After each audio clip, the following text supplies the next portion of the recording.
Hello అందరికీ welcome back to Dolly dumplings. ఇవాళ recipe వచ్చేసి పల్లీల కారం పొడిని ఎలా ప్రిపేర్ చేసుకోవాలో ప్రాసెస్ చూసేద్దాము.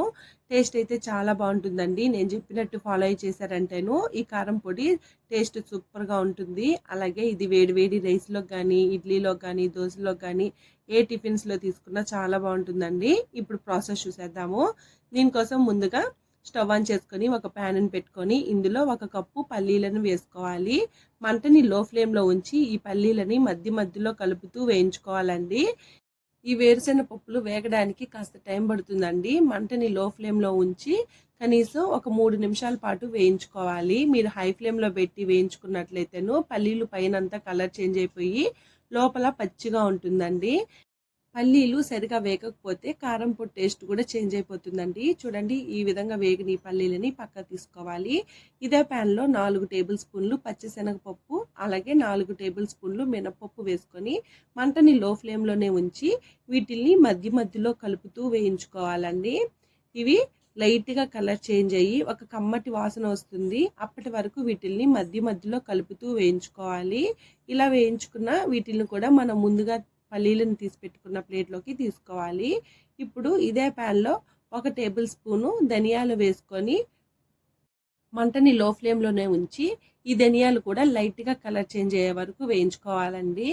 ఇలా వేయించుకొని వీటిని కూడా పక్కకు తీసుకోవాలి. మనం విడివిడిగా వేయించుకోవడం వల్ల అన్నీ సరిగా వేగుతాయండి. లేదంటే ఒకటి వేగి ఒకటి వేగకుండా ఉంటుంది. ఇప్పుడు ఇందులోనే 1 టేబుల్ స్పూన్ జీలకర్ర, అలాగే 2 టేబుల్ స్పూన్లు తెల్ల నువ్వుల్ని వేసుకోవాలి. వీటిని కూడా లైట్గా వేయించుకోవాలండి. ఇవి వేగడానికి ఎక్కువ టైం ఏం పడదు. మీరు అలాగే వదిలేసారంటేను మాడిపోతాయి. ఇలా వేయించుకున్న వీటిని కూడా పక్కకు తీసుకోవాలి. ఇప్పుడు ఇందులో 2 టేబుల్ స్పూన్లు నూనె వేసుకొని ఈ నూనె వేడైనాక 10 ఎండుమిరపకాయల్ని కట్ చేసి వేసుకోవాలి. అలాగే 2 రెమ్మలు కరివేపాకుని శుభ్రంగా క్లీన్ చేసుకొని వేసుకోవాలండి. ఈ ఎండుమిరపకాయలు లైట్గా కలర్ చేంజ్ అవ్వాలి. మరీ ఎక్కువ కలర్ చేంజ్ అయిపోకూడదు. అలాగే కరివేపాకు కూడా క్రిస్పీగా అయ్యే వరకు వేయించుకొని వీటిని కూడా పక్క తీసుకోవాలి. మనం తుంచి వేసుకోవడం వల్ల గింజలు కూడా బాగా వేగుతాయండి. ఇప్పుడు ఇందులోనే ఒక చిన్న సైజు ఉసిరికాయ అంత చింతపండుని వేసుకొని 1 సెకండ్ పాటు ఫ్రై చేసుకోవాలి. ఇలా చేయడం వల్ల చింతపండులో ఏదైనా తేమ ఉన్నట్లయితేను ఆవిరైపోతుందండి. దానికోసమే చింతపండుని వేయించుకోవాలి. వీటిని కూడా మనం ముందుగా తీసి పెట్టుకున్న ప్లేట్లోకి తీసుకొని వీటిల్ని బాగా చల్లారనివ్వాలి. మీరు వేడి మీద మిక్సీ పట్టేసుకున్నారంటేను ఈ పల్లి కారం పొడి అనేది ముద్దలుగా అయిపోతుందండి. దానికోసమే చల్లారిన తర్వాత మిక్సీ పట్టుకోవాలి.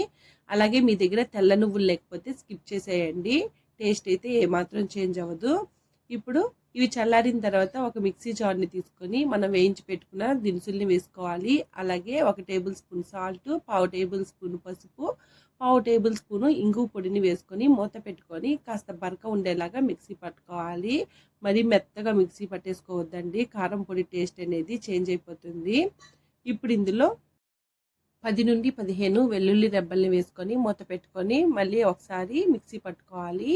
ఇలా మిక్సీ పట్టుకున్న ఈ పొడిని ఒక బౌల్లోకి తీసుకోవాలి. ఇప్పుడు ఇందులో 1 టేబుల్ స్పూన్ వరకు నెయ్యిని వేసుకొని బాగా మిక్స్ చేసుకోవాలండి. ఇలా నెయ్యిని వేసుకొని కలుపుకోవడం వల్ల ఫ్లేవర్ అనేది బాగుంటుంది. అలాగే కలర్ కూడా చేంజ్ అవ్వదండి. మీకు నెయ్యి ఇష్టం లేకపోతే స్కిప్ చేసేయండి.